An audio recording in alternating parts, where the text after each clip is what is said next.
నటనండి. నటన ఎంత బావుంటుంది. 'యమదొంగ' సినిమాలో ఏమంటివి డైలాగు ఎంత చెప్పారు. హ్మ్. అసలు నిజంగా 'తారక రామారావు' గారు యంగేజ్‌లో ఉన్నప్పుడు నిజంగా యాహ్! ఇలా ఉండేవాళ్ళేమో అని అన్నట్టు అనిపించింది. ఆ హ్మ్. హావభావాలు కానీ, మాట్లాడడం కానీ, డాన్స్ స్టెప్పులేయడం కానీ, నాకు ఎన్టీఆర్ గారి డాన్స్ అంటే చాలా ఇష్టం అన్నమాట. ఒకసారి ఏమంటివి డైలాగ్ నేను ఇన్‌స్టాగ్రామ్‌లో కూడా ఒక రీల్‌లో చూసిన. ఒకసారి డైలాగ్ చెప్తారా? ఇది ఎన్టీఆర్ గారు చెప్పినట్టుదా? లేక పెద్ద ఎన్టీఆర్ గారు చెప్పినట్టుదా? మీ వర్షన్‌లో చెప్పండి. ఇప్పుడు 'యమదొంగలో' ఎన్టీఆర్ గారు డైలాగ్ చెప్తారు కదా!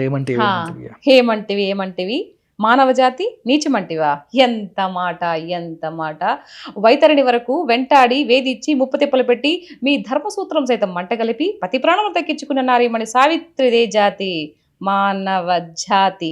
తన భక్తితో సాక్షాత్తు పరమశివుడిని ప్రత్యక్షుడు గావించి, మీ పాశముల చేత గడ్డిపోసి వలె గావించి, ప్రాణహరుల మిమ్మలనే ప్రాణభయముతో పరుగులు పెట్టించిన పసివాడు మార్కండేయుడిదే జాతి. మానవ జాతి. నీచము మా జాతి మూలముగా ఏనాడో అప్రతిష్ట మూట కట్టుకున్న మీరు నేడు జాతి అని మమ్ము అవహేళన చేయుటయా? ఎంత వివేకం, ఎంత జ్ఞానం, ఎంత సంస్కారము! నేటి నుంచి దేవుడు అధికుడు, నరుడు అదముడని కించభావాన్ని కూకటి వేలతో సహా ప్రకటించి వేసిదా. మొక్కలు పొందే ముక్కటి దేవతలు, దిక్కులు నెల అష్ట దిక్పాలు సైతం జై హో నరుడు హర్షించే విధముగా సింహాసనం అధిష్ఠించిదా.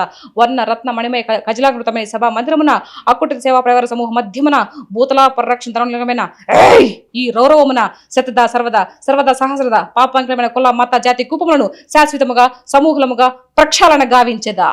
Any doubt? వామ్మో! సీత గారు గ్రేట్ అండి అసలుకు. ఏంటండి ఆ ఫ్లో ఏంటండి అసలుకు? మీకు దేవుడిచ్చిన ఒక గొప్ప వరం అనుకోవాలి. అదే ఆ నిన్న వాయిస్, ఆ వాళ్ళు డైలాగ్. చెప్పారనమాట. పాలిటిక్స్ గురించి మాట్లాడితే నీకెవడు ఇండస్ట్రీలో అవకాశం ఇవ్వరు అని చెప్పేసని. హ్మ్. ఓకే, నాకు టాలెంట్ ఉందని నేను నమ్ముకుంటున్నాను. నా టాలెంట్ ఎవరికైనా అవసరమైతే అవకాశం ఇస్తారు. లేదంటే పోతా ఉంటాం. నా ఒంట్లో శక్తి ఉంది.